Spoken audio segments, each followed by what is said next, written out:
Good morning. You got a happy dance in your spirit. And just like clockwork, the little alarm thing goes off. But good morning, good morning, good morning. How are you today? I'm great, and you?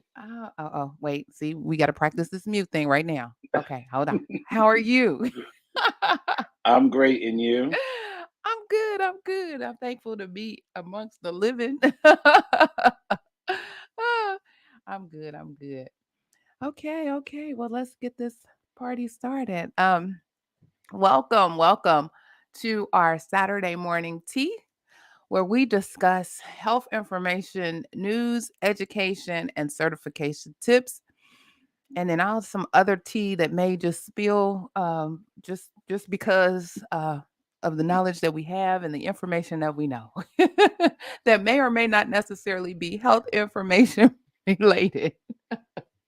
Because, yeah, it's a lot going on out here in these streets. Anyway, I am Clarice Warner, the girl with the pearls, the founder and education director of the Professional Reimbursement Network, LLC, where coding education is key. But before I introduce my co host, today's episode is sponsored by Professional Reimbursement Network's free email course on the 5 steps to become a certified marketable medical coder.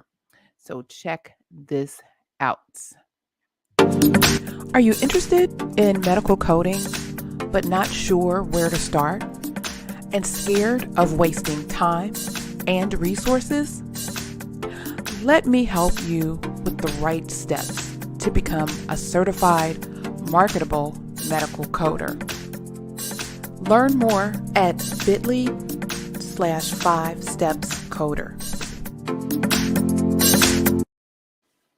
All right, all right. So if you are in Clubhouse and you are interested in more information on the 5 steps to become a certified marketable medical coder email course, feel free to click the link. If you are on YouTube and Facebook, welcome. You can check the link in the description below. Joining me today is my illustrious co-host, Mr. Jesse, the coding nurse. Sir, introduce yourself and tell the folks all about you. Good morning, everybody. You have to mute. Good morning, everybody. My name is Jesse. I live in Philadelphia, Pennsylvania. I have been an LPN for 29 years. I transitioned into HIM and into medical coding in 2014, and in 2020, I started and founded the Coding Nurse LLC, where I help other nurses and other people who have clinical experience transition into the HIM industry and coding and various other aspects of HIM. Well, look at you doing all the things in HIM. So I do know a little. Unmute. Hello. I do Okay. know. I said, well, look at you doing all the things in HIM. I do know a little birdie told me that you have a class that's starting or coming up. So give us some information about your upcoming class. It's the usual. I have a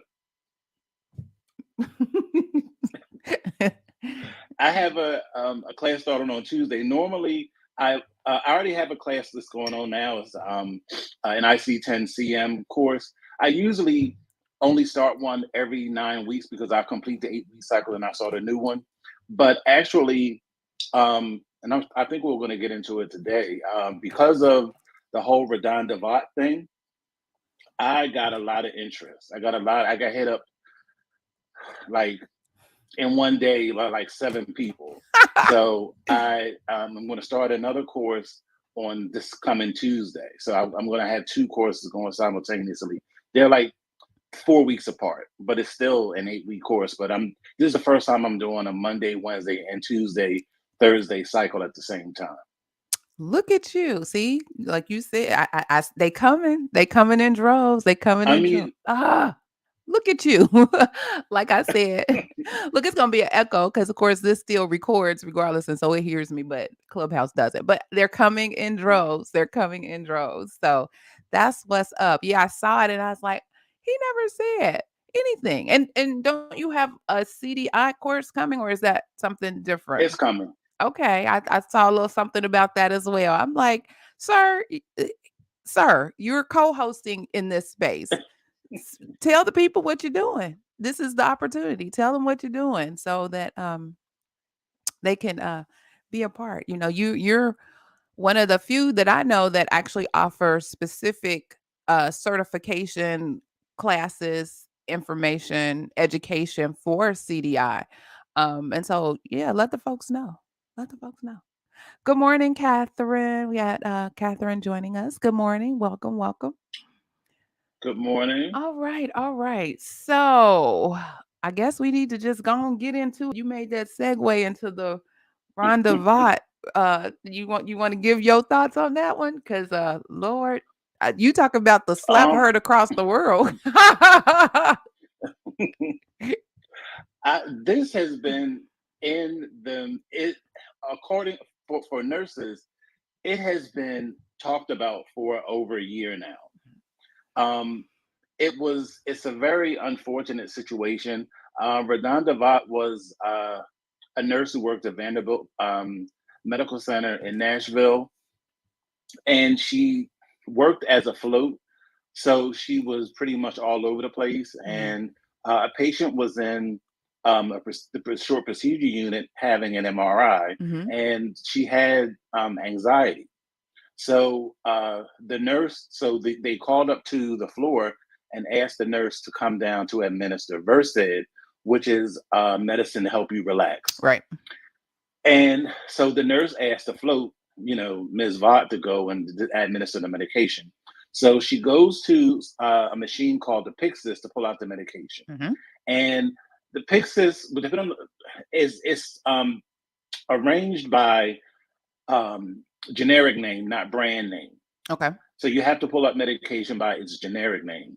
And Vedanda put in VE. She only put in VE, which I was shocked when I found out that you could pull out a medicine. Normally, you have to put it in 3 characters. Hmm. That's pretty much anything administrative wise. You have to put in like at least 3 characters for it to pull up. Even in Mhm. coding stuff, Mhm. sometimes you have to put in at least 3 characters for something Yep. to come up. So the medicine came up, but um, it was not Versed. It was a paralytic agent, and there were several bypasses that Redonda did, several warnings that she overrode. And people think, oh, well, you shouldn't override anything, but in healthcare, especially in a hospital, you have to override medications and protocols quite often, which is really not ideal, but you have to Mhm. because people don't. Everything comes down to money. Yeah. And these programs, these machines are expensive. They have to be programmed, they have to be maintained, you have to pay people to do that. Mhm. So she overrode the machine several times, pulled out the medicine, went down and administered the wrong drug, and the patient ended up expiring. Mm.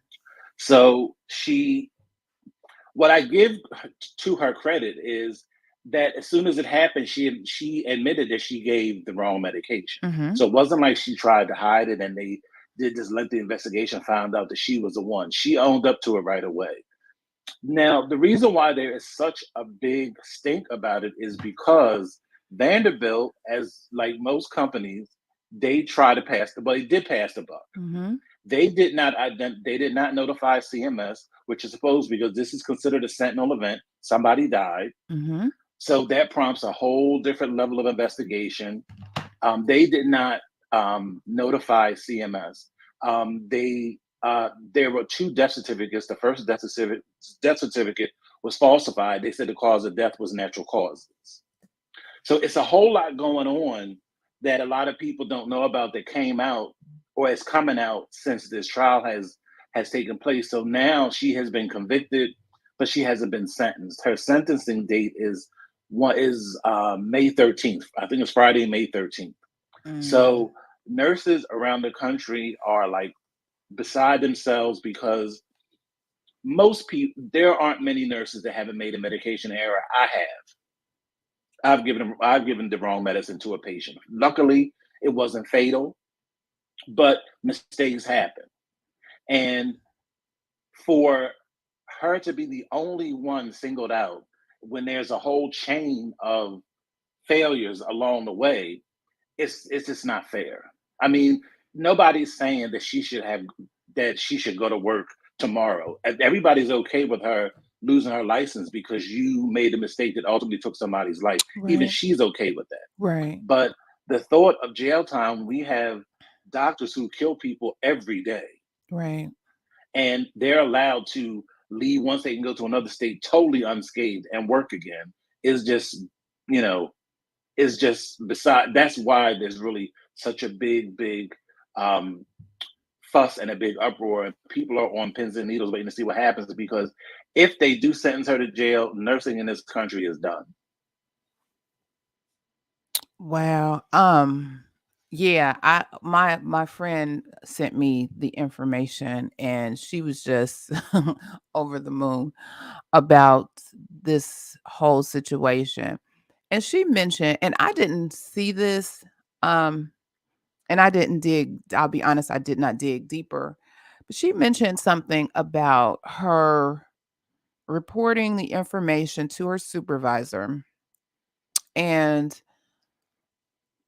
her supervisor not telling her or telling her not to put it in the patient's chart, but to file an incident report. So putting on both my compliance officer hat and health information hat. First with health information, and I guess this has probably been drilled into me for the last 2 weeks just heavily when you talk about your designated record set. That incident report means nothing because it's not part of the patient's medical record. So, and I guess like you said, she was a floater, and maybe she may have worked in other facilities. I'm not 100% certain, but you gotta know, um, you gotta document. Even if you made the error, you made the mistake, you got documentation is the end all be all for everybody. Not to say that Vanderbilt didn't do their part, because definitely there are some serious errors that occur, or missteps, I'll say missteps that occurred on their part. Um, but the other thing that I've learned in working when I worked at a large healthcare organization, and they have their legal department, and while they will talk to the staff and interview the staff and get the buy-in from the staff and get the staff all comfortable with whatever, at the end of the day, that legal department works for that organization. That legal department does not work for that employee. That employee truly is on their own as it relates to that. And that, which is unfortunate. And a lot of people don't necessarily know that. They think, "Oh, I'm with this organization, I'm covered." No. That legal department is going to fight tooth and nail for the organization. Even the compliance department, quiet as it's kept, is going to fight tooth and nail to support the organization, not the individual employee. So the employee would be responsible for making sure they have their own representation. They have their own person or attorney or whoever mouthpiece to speak for them. They also, and this is something that most folks don't think about. I know I have it for my business. You need professional liability insurance. Um, you want to come in? Yeah. Hold on. Okay. Go ahead. When you work for large institutions, they don't recommend that you, the individual nurse, have your own malpractice. They don't recommend it. I'm sure they But now don't. we know that. Mhm. I'm sure they don't. But at the end of the day, they coming for you, nurse. Not they're coming for you, biller. They're coming for you, coder. They're coming for you, auditor. So while I can appreciate that, and that's fine, and you can disclose or not, I would make sure I believe in making sure you cover yourself at all costs because again, look at this situation. She is facing jail time. And I from this seeing that this has happened in the nursing world in the nursing field, I start digging and looking for things on the billing and coding side. And they indicting billers and coders and health information professionals as well. Now, most of the cases were egregious, I will say. They were in some kind of fraud schemes and the like. However, some of them are just based on mistakes. And, while the False Claims Act doesn't necessarily go after people for mistakes, they could. They have it in their statute that they could. So you have to protect yourself and you have to make sure that you're documenting. I learned this from an attorney that I worked with years ago. And it used to drive me crazy, but I totally understand it. Like we would have a meeting, we would have a conversation, and probably 30 minutes after the meeting, you were going to receive an email from her that said, per our conversation, and she summarized and boom. And so it was in the record what was said. And if you needed to make adjustments or addendums to that information, like, well, no, you missed this or whatever, there was a running record. So if our emails were taken because of an investigation, or there weren't quite everything, we like certain little small meetings, nobody really took minutes of those meetings, but this was a way to kind of summarize what actually happened, what we discussed, any game plans, action plans, etc. So documentation in this day and age, it's about the receipts, y'all. Have the receipts.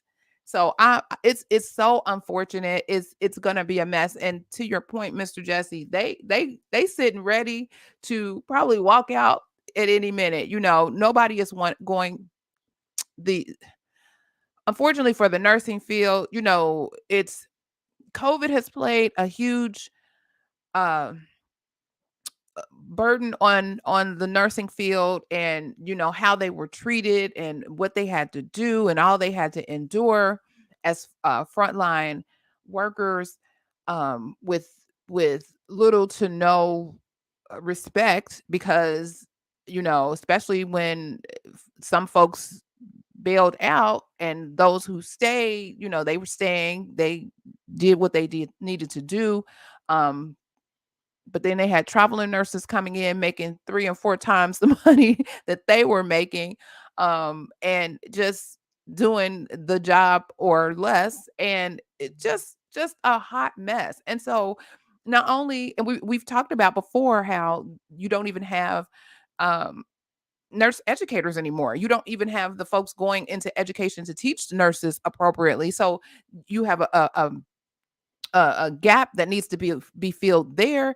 Now you're about to open up a huge gap, and without nurses in the hospital, what will the hospital be? Nurses are, and they say it all the time, the lifeblood of the hospital. Doctors are not coming to your bedside to change that line. Doctors are not coming to your bedside to give you that medication. Doctors are not doing that.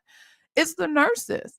So you would think you would take care of your nurses. Now, I don't know if it's an automatic, and just you can tell me that and weigh in. I don't know if it's automatic that if, there's a misstep that um a person loses their life, that the person's license is automatically taken. I mean, I don't know. I think there's levels to that. Maybe suspension I don't know. Um but just it's making folks nervous, like, so if I make a mistake I can actually go to jail. I mean, I know there's some even with physicians, like if there's some mistakes, they come together, there's a physician review board. They discuss it, they talk about what should have happened, what shouldn't. They provide information, intervention. They do all of those things for that physician. There should be the same type of platform or situation set up for nurses. So yeah, what do you think about that? Let me mute. So there are levels to actions against your license.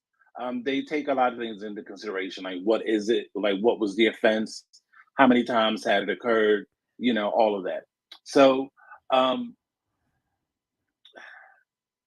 in terms of coming together, like I have said for a long time, and like I said, I've in my introduction, I've been a nurse for 29 years, and for a good 25 years, I've been saying that nurses should be part of the Teamsters because nurses need to be a union because nurses get I don't understand. What I do understand because it is a majority, it is a female dominated profession, and women and men think entirely differently. Men are from Mars and women are from Venus. And in the workplace, you can tell Yeah. they don't have they just don't see it the way other people see it. They don't really see as though they don't see that there's nobody else to help them but us. Like they don't see how they have to come and insulate and surround themselves so they can protect each other. They don't see it like so. It's very easy. And to be quite honest, the nursing profession has been fragmented and sectioned off for years because there has been this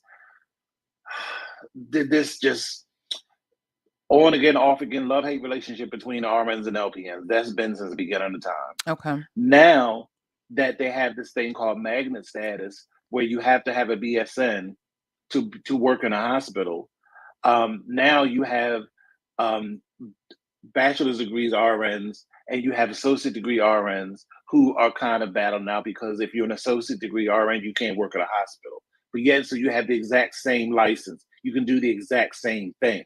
Is that a national thing? Even yes, Wow. Okay.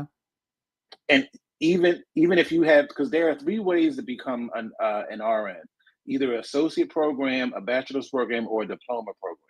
If you graduate from a diploma program or an associate program, you cannot work in a magnet status hospital as a registered nurse. You can't. You have to have a bachelor's. Hmm. So what that has done is that has caused a it's caused a shortage Hmm. internally because there aren't many people there aren't enough nurses getting their bachelor's, number one, to fill all of the available positions. And what you do too is you run away skilled people, knowledgeable people, because the thing is nobody talks about it, but the incentive to the pay between an RN with her bachelor's degree is really not that much different from the pay from a nurse that has her associate's degree. Yeah, I was So it's just not about to even ask really you, like, why are they not going to pursue their bachelor's to open up? But if the pay is not substantially it's not. different, that may be. But is there any other thing that is different that would entice them to do that, or is it just like pay driven? Just just the to be able to work at a hospital that has quote unquote magnet status, which almost all of the major hospitals do. And that's really what really drove all this because they had talked about it for years. And they did tell the associate and the diploma RNs they had a certain amount of time to get a BSN, or they had a certain amount of time to even enroll in a program. Mm. And that time has long since passed. So if you don't have it, you had to go. And in those hospitals, care is not better. The outcomes are not better. So what exactly is it for other than bragging rights to say that you only hire bachelor's degrees or RNs, but yet and still now that there's a shortage, you're paying a diploma RN or an associate degree RN $10,000 a week to work right next to a nurse that has a bachelor's that's on staff. So that's really and that was really the drive behind these, almost federal legislation to cut travel pay. And just because a few people brought it to the forefront, now you have agencies who are cutting travel pay. There are a lot of nurses that they are Really? begging for travel nurses now because people aren't doing it because they have cut the pay in half. Who's Wow. going to expose themselves for knowing that just 2 months ago y'all could get $10,000 and now you're offering me $4,000 for the same assignment? I don't think so. Why would you do that? But was it worth $10,000 in the beginning? Well, it might not have been worth it, but that's nice money to try. I agree. I'm just saying you mad because it was reduced, but really was it worth it? So would the base pay of a travel nurse really be the 4,000, not necessarily the 10,000. So like you see all these different organizations and companies and what have you. You see the signs up and down the street, bonus sign on for this, bonus sign on for that. So again, I know because of the pandemic, those rates were kind of inflated. But again, if $4,000 is what it typically or probably is, I mean, that's better than no $1,000, right?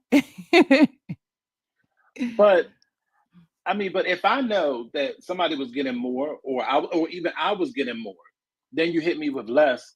As a nurse, I'm just not going to do it. I'd rather just go do something else, and that's what they're doing. Case in point. Speaking of sign-on bonuses, Vanderbilt, because they're going through such a bad, it's a PR nightmare for them. They are offering $20,000 sign-on bonuses for their nurses because they cannot find people. They've only had, I think, 4 applicants apply for nursing positions, I think, since this happened. So they have to have a bachelor's degree. So that's a small pool. And then, now you're taking your whole career at risk based on how they treated one nurse. And so that's shrinking that whole pool. Not $20,000. Wow. Mhm. Look at the money that they got. Hey, Exactly. Francis, welcome to the stage. Hello, everybody in Clubhouse. Feel free. I think I've invited everybody. Feel free to come to the stage and weigh in if you have an opinion or comment or just want to say hi. Hi, Hey, how I'm are you? I'm great, thank you. I'm coming in from Honolulu, Hawaii. I'm a nurse here. I'm an LPN hospice field nurse, and I just found it interesting. The title. I've been interested in medical coding, um, so I was hoping to hear some more information on that. But I think it's an interesting topic what you guys are talking about, and I can chime in about the bonuses. Because I've befriended a lot of nurses that are here on the island because they were travel nurses Mm-hmm. and they're RNs, and they were ending when their assignments were coming to an end, and then they were offered an extension. The terms changed, and they ended up leaving because the terms change, and it's a very expensive place to be housed and everything. So they would take that off of the out of the package, and they'd have to tap into the bonus, the travel package, right?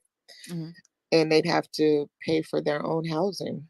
So there was one ER nurse that I met, um, and he was paying $7,000 a month out here. And I was like, God, I wish I would have met you because I could tell you you don't have to pay 7,000 a month here in Hawaii. But Wow. if you don't know, if you don't know the island, you could get caught up in that. Wow. That's Yeah, wow. so that was like a deal breaker if they couldn't find other nurses to partner with. Mhm. Um, some of them were securing apartments, like they find a deal. But I mean, I rented a room when I first came out here for the first year I was here, and I did that. I paid $700 a month, and that's what I would tell somebody to do: rent a room. There's a lot of people do that on the island because it's very expensive. Mhm. So they rent rooms, and they'll have it like set up like an Mhm. apartment, like a little Airbnb and everything. It's very nice, and it's a lot of aloha. But I guess that's my I wanted to also add that I understand about the RNs being in the hospital, and you said like there's been like this war against the LPNs and RNs. Out here, not so much. Mm. Here, LPNs get treated like RNs we have the same responsibilities, except for when it comes to certain, legalities, right? Our scope of practice. But most of the time, they will try to, like, for instance, I came from California. That's where I got my license. When I arrived here, I was under the impression, because of California, you need to be certified to do IVs. Well, on the island, you don't. An LPN can start an IV. Um, we we can do all of that, right? And you get trained by the facility that you're at, or the company that you're with, and you're able to do IVs. We can't do pick lines. We can't do stuff like that, right? But an IV I can. So there's like little differences. But we are used on this island as much as an RN. And then the war that really goes on here is between RNs and CNAs, if you can imagine. The CNAs are they almost have, and this is crazy, but they almost have, just like, they have a lot of power here. And this is like, primarily because Hawaii is Asian, right? There's a heavy Polynesian presence because it's Hawaii, but if you knew that there was really a large Asian community here. So the Japanese and Chinese, and they and the Filipinos, okay, so they kind of dominate the medical industry, the health field.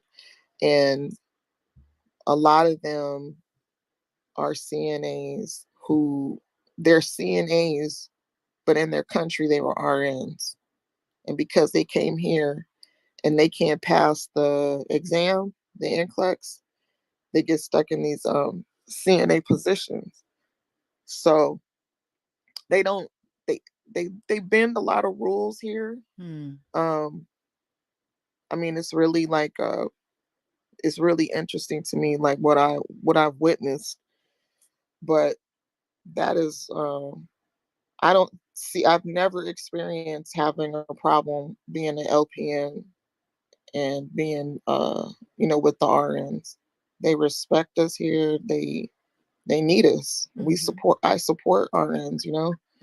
So I get a lot of respect from them. And then if you're good and you're a good communicator and everything, you're really valuable. And I see Now, what's most. interesting, I just wanted to jump in, Francis, because what Uh-huh. you said was interesting. You said that um, in Hawaii you're not allowed to use pick lines. Now, where I was, and I worked on the East Coast, like Pennsylvania, Mhm. Maryland, DC. I have always hung IVs through pick lines, drew blood through pick lines, central lines, all of that, hung TPN. But it's just even hung blood. But it's just, as an LPN, you have to have an RN with you for the first 15 minutes of blood administration, because that's typically when you will have a reaction. Then after Mhm. that, you're on your own. But I've I done a can lot with pick monitor. lines and central lines. I I've can actually monitor. hung. Yeah. I've actually hung and done the two nurse verification, all that. I did that in rotation in California, but not here. No, I did it in real Mhm. life, not rotation. Oh no, I'm So not it's just different how it I'm is. I'm only sharing my experience. I'm not saying that that's Right. what you did. I'm just telling you. I didn't know. I thought you were an RN. So I'm an OPM. okay, so here, a pick line we don't do, but we can do IVs, and you don't need certification. Wow. That's interesting that you have um, all of these nuances and differences from Hmm. state to state. That's real interesting. And Well, the pick line. I'm sorry, I didn't mean to cut you, but the pick line, for one, is kind of, to me, like, obvious because it goes right to the heart. So it's not within our scope of practice as LPNs usually, right? mm-hmm. To be able to, I mean, because you have to have like a specialist do that. but to carry it out, like we can remove, like, I guess we can tape it or clean it, monitor it, and but we're not supposed to be. Um, we can't start it or anything. It's not like something that we get to do. That's really just for IVs out here for us. Okay. Wow. So yeah, you really have to be knowledgeable about what is appropriate or acceptable in the different states that you go to. Or if you're looking to travel or move and you want to continue practicing as a nurse, depending on, what level you are, yeah, you really have to kind of dig in beforehand and prepare for Well, that. yeah, the thing out here is that they're very helpful. Like they will, if they want you, they're going to train you.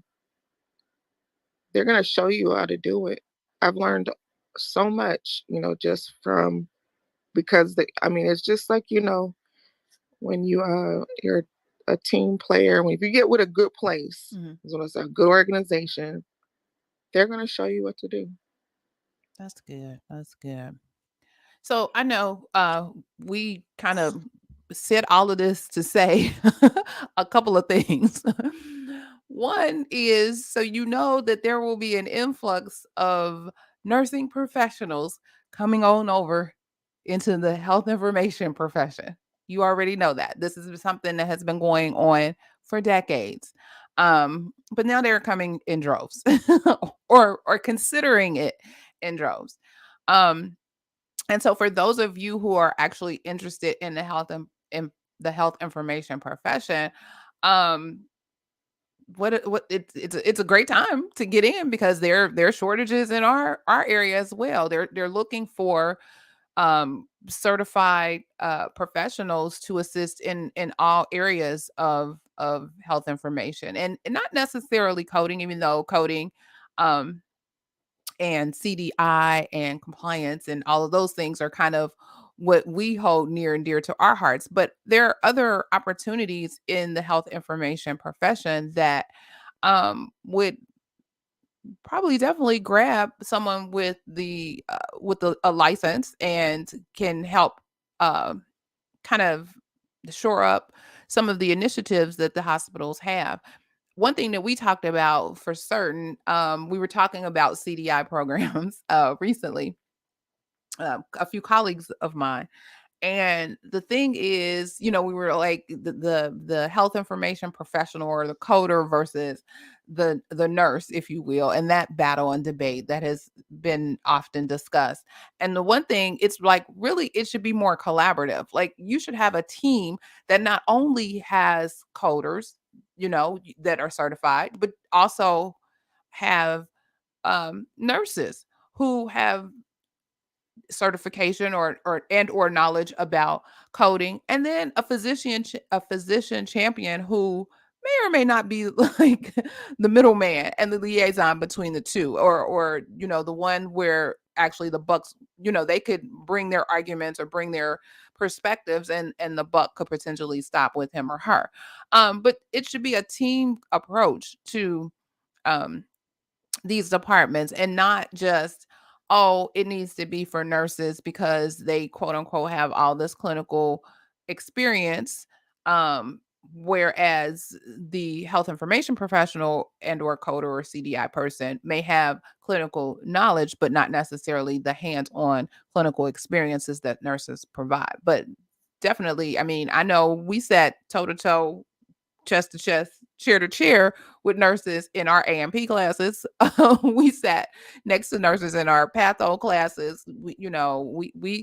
We sat next to nurses in those same. So we were learning the same information. Of course, they went on further with the clinical piece and clinical experiences. But I don't know, Mr. Jesse, what are your thoughts on that? My thought is, I just think that um, in terms of the influx, like there will be, like you said, before it's always been in drips, but now it's like the floodgates are open or opening because of everything that's going on. People are just getting burned out, the pandemic, and then now this most recent situation. So it is just, there's going to be a big exodus. But the one thing that I can honestly say to anybody who is non-clinical, if you're in an HIM program and you aren't a nurse, you still can have a career, because I Oh, can tell definitely. you firsthand, I only teach nurses coding. And the average HIM person does not have to worry about nurses taking their jobs for a good while, because the number one thing, and I see it in every class and I call it out in every class, the bottom line is nurses don't respect anything other than nurses. Like, they almost think that it's easy or it's beneath them, or it's going to be easy. And then every week they get their behinds handed to them when they get those quizzes back every week. And the thing is, and I show, like, you should hear some of my recordings. I go in, because the bottom line is we're all nurses. You pass the state board, so don't tell me that you didn't understand something when you didn't contact me, and I lay it out. When I tell you now, I don't know how nobody else teaches. I lay it out. Anybody who has taken any class of mine, we go step by step. I'm telling you, we go through the index line by line. Then we go into the tableau and verify it. So if we do that step by step, why can't you find the same code a week later? You're not putting in the time. But you think that you're gonna go off and just get some $80,000 a year job and be fab? No, you're not. Sorry. We're gonna have to have a blooper reel. And hear those conversations, because I'm sure they're a doozy. But you're right. This this this shouldn't dissuade anybody who has an interest in becoming a certified coder at all, because there's so many levels to this profession. There's so many things that you can take that and really look at your coding certification as a stepping stone, because and parlay that into other areas. It's so many things, and it's so broad, and it's so open, which is one of the reasons why I love it, because there's so many different things that you can do. And there are probably more things on the horizon that we haven't even thought about yet. But that needs, like we talked about, opportunities that may be abroad. Just so much that is going on that we can tap into as health information professionals. So I know we got our health information professionals week coming up, so we'll be celebrating that and all those things. Um, what else did I want to talk about? I do want to mention. So we talked about coding, new codes, how they are updating ICD-10 codes, not only in October, which was the norm for decades, but they're also adding updates in April. And I know I've talked about them on a couple of videos, listing what the new codes are. Not a whole lot of them for this coming for April, because here we are, April 2nd. We're here. But what I noticed, and there's not a lot of people talking about, is there are some guideline changes. So make sure that you go and uh, find you a copy of the newest April updated ICD-10 guideline changes. I believe there are some changes for PCS. I know there are changes for ICD-10. So make sure you take a look at that for all of those who are coding professionals. This is a little tea spill for you today. May I say something? Yes, ma'am. So I'm working for hospice now for the last 4 years. My first position was in an administrative role. As there's two job roles that I know of where you need to do ICD.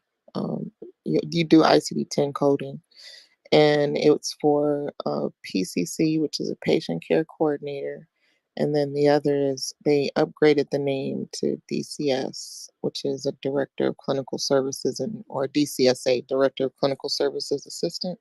So I was a DCSA, and and us being nurses, you'd have to be an LPN or RN in the role, but we also had our liaisons who were out in the field, like screening for the for patients, for from the hospitals. Um, so they did some uh assisted with some coding too. But I remember I had no idea how hard that was, like finding the code, because you look and there's so many. And like, so I have a patient that I'm admitting, and the patient has colon cancer, or say the patient has Alzheimer's. And then you have to find the ICD-10 for Louis. Is it Lewy bodies, Mhm. or is it the one, dementia? Or you had to have proof from a physician, Mhm. or somewhere in its medical history, Yes, ma'am. right? The medical history that there is a history of Alzheimer's, or diagnosis of Alzheimer's, right?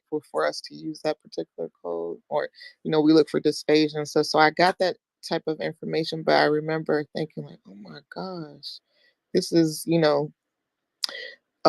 really challenging, but it was interesting because of what you have to do to get to find those codes. Sometimes it would just be cookie cutter, it's like a given. But then there'd be the times that we have somebody and they have the comorbidities, and Right. what you're going to use first, second, and the Exactly. primary, secondary, that type of thing. And But that all comes down to guidelines. Mhm. yeah, yeah. So you find that out as you go. And so for me, just being in it 4 years, I'm like a novice, but having the opportunity to do it, I remember the conversation in the office would always be like, um, because we had there's an admissions department in hospice, and the admission team in administration, um, they didn't have to have a clinical background. So that we worked together, right? But they had their department, and then the DCSAs. We were the clinical team, right? So when our section of admission would be confirming what they thought, basically they provide us the history, they provide us the information, and then we go and we're the ones that set up the electronic chart, the EMR. And I know that it would always be a conversation about, oh, who's the one that brought this one on, because we're gonna have to double check, because they're not clinical. So I know what you guys are talking about, but I would be interested. I just signed up with the 5 steps to become a certified marketable medical coder. Mhm. It sounds really Okay, good. interesting. So I'm so glad I Now, came in here. Thank you. now, can I ask you a quick question, Francis? Yes. Do you do you like home care or hospice? Yes, I do. Okay, because they have a hospice coder credential that you can get. I know one of my supervisors has it, and I didn't know about it. I didn't know about it at All you all. all You you don't the have only to have codes that you don't have to have the certification, right? She's the first person since I've been in this field that I know that had those credentials.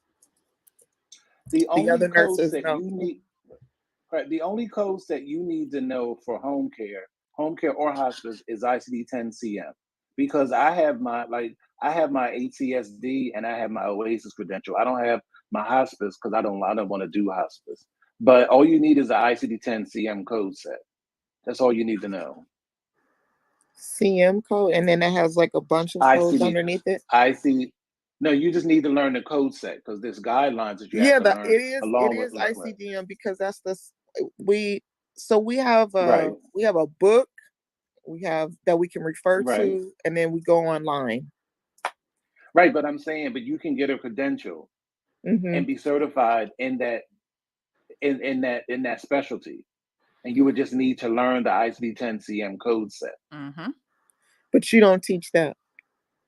I do, yeah. I don't teach You do. hospice, but once you learn the code set, you can study. You just get the study guide for what you need. You just need aftercare codes because that's big in home care. After the Z codes. I would just like to. I don't know if I could talk to you on the back channel, but I would just. It's kind of like I have some questions to put it together, because honestly, I see a lot of these. You know how these ads are popping up about these coding schools, but navigating to find Well, out what's legit, or what's. okay, But you can talk to either me or Clarice. You can send us a back channel message, and we can Oh, set so up you a both time to talk both of you later. do it. Okay, great. Absolutely, Yes. and Okay, we're great at it. I'd love to. Thank you. All right. Oh, and the thing with the hospice and home health and even skilled nursing facilities, um, a lot of the people that were in those, they're retiring, they're older, and so there is a huge need for certified professionals in those spaces. So yeah, most people think, oh, I want to go into the hospital, or even on the professional side, oh, I want to go into the work with the physicians. But that home health and even like I said, skilled nursing, I mean, there's a huge need. There's a huge need Mhm. there. But is it? You I know mean, what? is there? You think it's huge for doing it remotely? Absolutely. Yeah. Okay, that's what I'm interested in. Like, so I'm interested in doing it as like another stream of income. Or do you think this was just something that you would focus solely on?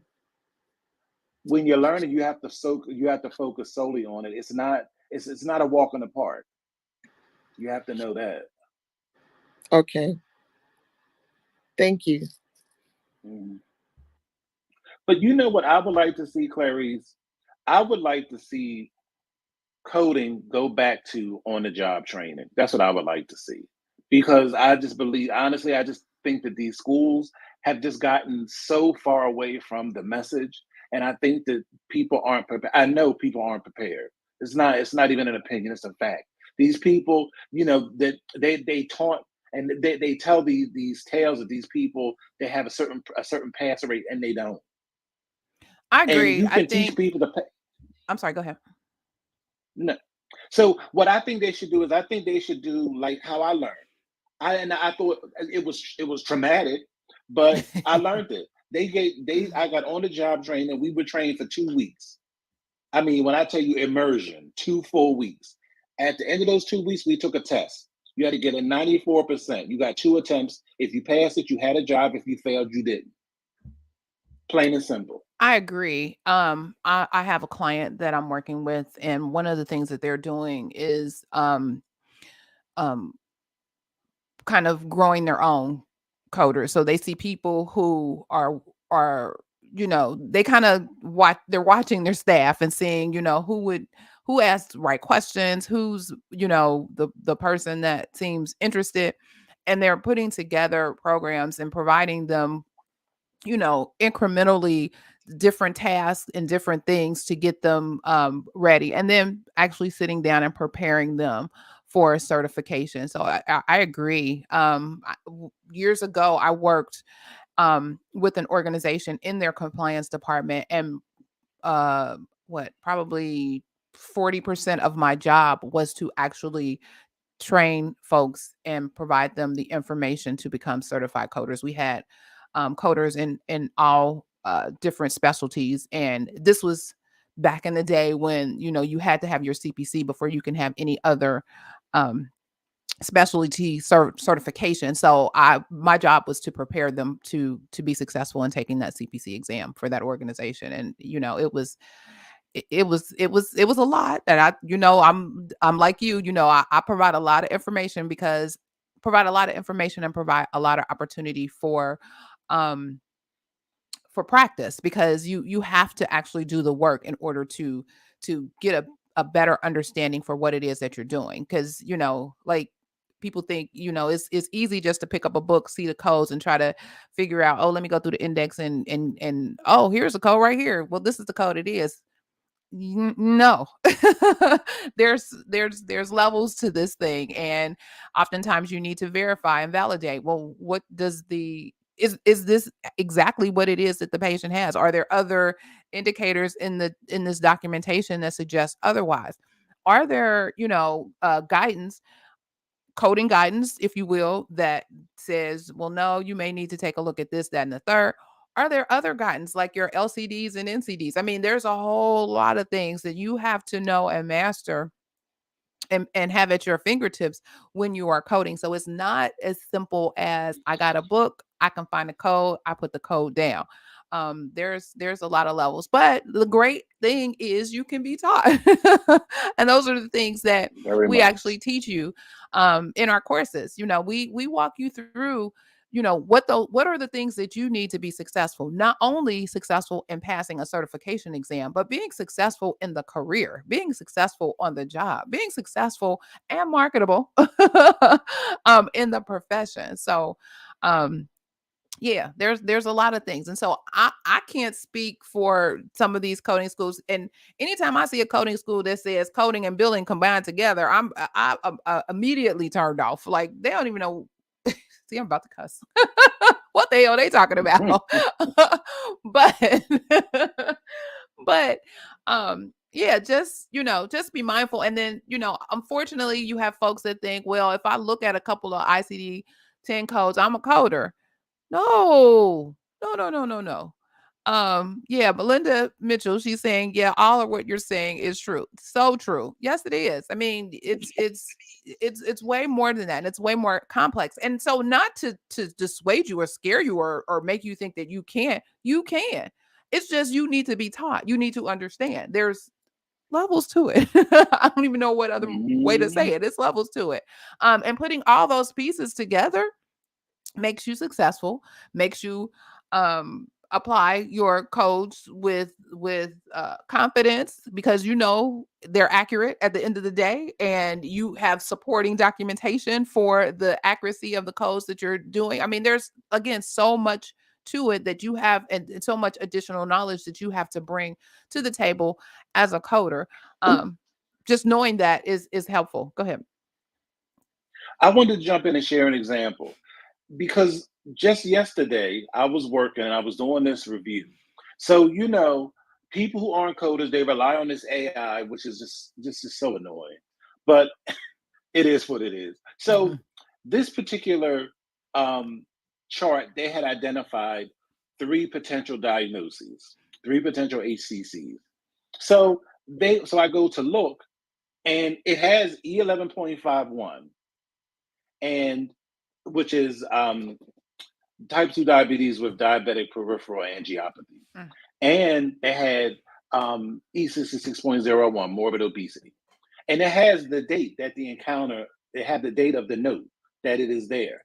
I go to read the note, and I'm like, the diagnosis says type 2 diabetes with peripheral circulatory complication. That is not peripheral angiopathy. Right. But if you are not strong in your coding knowledge, because you have to code what is documented, not what they say it is. You have to code what is documented. So it will be coded to E11.59, not E11.51. But if you don't know that, if you're not confident in your coding knowledge and your ability, it said right here that we have to, it's E11.51, but it's not the same.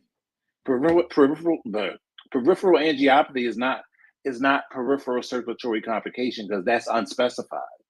What is the complication? Angiopathy is a specified complication. So that's just an example of what you have to know. Catherine says, yes, I work in an office that they all think they are coders because they know some codes. I say, oh, okay, then. At least once a day. Right. It's like, okay, okay, coder. What's that alphabet soup behind your name? Okay, coder. Oh, yeah, yeah. So, like I said, not extremely difficult. But you have to know. You have to be detailed enough to know and to pick up things. And we pride ourselves on providing you that information so that you are successful in your careers. See, the Exactly. other thing I want to mention, we talked about health IT, and y'all know I was at the HCCA conference this week. Doozy, doozy, especially hearing about all the data analysis that the OIG uses to determine audits and the like, and how, we think we were talking about low-lying fruit. We ain't even seen the half of stuff that they use in their arsenal to determine what types of things to audit, and who to target and who to go after, and so on and so forth. But one thing I did want to bring back is there is grant funding for. So let me back up. We talked about healthcare IT, and how we can kind of get into that field. And I'm still going to reach out to the lady that I met at the OHIMA conference to set up some kind of one-on-one, so she can kind of talk. Either I'm gonna see if she can come on this program, or just set up an interview with her, and maybe we can play it during the broadcast. We could do that too. Look, let me stretch my producer skills real quick. But but they are really stressing diversity, equity, and inclusion in the health IT space. Clearly, there are not enough people that look like us in that space, and they're encouraging people to come on in. Come on in. They need you. They need you. So, there is some grant funding that has been provided to minority groups for education, and they're mentioning you go to healthit.gov. And I was looking and looking and looking. I need to go back and pull the slide, because the guy said specifically where to go. But maybe you can do a search. Once I find it, I'll place a link in the description box of this video. But yeah, so they recognize that they don't see enough diversity in that field as well, and so they're trying to do things to get people to come over. So again, we talked about how having that coding knowledge, having the understanding of the rules of coding, helps with those workflows, helps flesh out those algorithms that are necessary for these platforms, for the electronic health records, for the electronic medical records, for the Epics, the Cerners, those platforms of the world. So they need people to come in and assist in helping that. And then, you can parlay that to the specific IT certifications, and you're off and running. And again, there is good money to be made in that field. But again, as I said, kind of starts with that coding certification as that stepping stone to propel yourself into some of those other areas. Did you want to weigh in? Did you have your hand up? I saw you moving. No, I mean, I totally agree. I just think that there's so many opportunities and so many ways to get in. And I think that people just, I don't think there's enough, because we talked about this before too. There's not enough information around that breaks down all of the different areas in HIT. And I don't believe that these programs do a good enough job either. Even when you go to AHIMA's website, it's not really detailed on all that you can do. Mm-hmm. Like, there's so many things you can do, and there's so many ways to get in. Like, you don't have to, if you don't want to, if you want to get into data analysis, like, you could just get like a core credential and then take some SQL and some Tableau courses, and you're in, because that's how open the field is. Because when you know ICD-10 CM codes, and you know how to type a query, create a query from scratch, how to manipulate a database from scratch, you are a unicorn right now, because there's not a lot of people who know how to do it. And it doesn't take a lot of money. It might take a little time, but it doesn't take a lot of money to learn these skills. Right. And I know you found the Tableau. Did you find some SQL? Were there some SQL things out there that you found? Let me tell you, the best place to learn SQL is Udemy. Udemy.com. There are a gazillion courses, complete, like good courses, for like $20. Okay. Udemy.com. Okay. See, there's some more tea right there. There is some more tea. That's what's up. That is what's up. So, do you have any additional closing thoughts, Mr. Jesse? We're at the top of the hour. I just think that as I say every week, I'm so grateful that you created this space, and me, finding you last fall has been a godsend because there aren't many people. Seriously, like there aren't many people who are knowledgeable, who are honest, who speak truth to power, and is really about empowering people. And I'm so glad that truly, God brought us together because if it wasn't for Clubhouse, we would have never met. I mean, Right. you're in Ohio, I'm in Philly. So I'm just grateful for it. And I just hope that everybody understands just how much information we truly give out each Saturday morning. Exactly. And again, as he mentioned, because we met on Clubhouse. So, you never know who's in the room. And so I always encourage people, this is an opportunity for you to network. This is an opportunity for you to reach out and follow somebody, follow the people in the room because there is knowledge. I learned so I tell you, y'all think I'm joking. I have a notebook and I have it right here on my desk as I'm talking to you because I'm learning too. Tea is being spilled and I'm like, well, wait a minute. I didn't know that. I didn't know that. So I'm learning. People come into the room. I follow you. I tell everybody, hey, people are in here. If you're not following, follow them. You never know what somebody may bring to the table, what information they may have. It could be helpful for me. It can actually be something that may be helpful to others and to the masses, and I can spread that information. So yes, definitely make sure you network. And a lot of people, like I said, I've been in the one conference I went to was face to face. The other conference was virtual. And so we don't do a lot of networking as we did when everything was wide open, but this is a networking opportunity. This is an opportunity for you to meet somebody and ask questions. You can ask questions. It's okay. I always tell people there are no silly questions. There are no stupid questions. Ask the questions. My thing is anytime I want to know something, I'm asking you a question. I don't care what it is. It could as basic as it could be, as complicated as it can be. If I want to know it, I'm going to ask the question or ask somebody, well, show me where I need to find it because I'm going to dig and I'm going to look. That's one thing about me. I'm that researcher. I'm looking. I want to know. And then generally I bring the Exactly. information back to you. I'll let you know, hey, be on the lookout. This is coming down the pike. Check this out. You don't want to miss XYZ. So, this has just been wonderful, wonderful. And I'm like you. I'm glad God brought us together. We were talking and just been talking and talking. And I was like, well, wait a minute. Here we go. A kindred spirit in a nurse.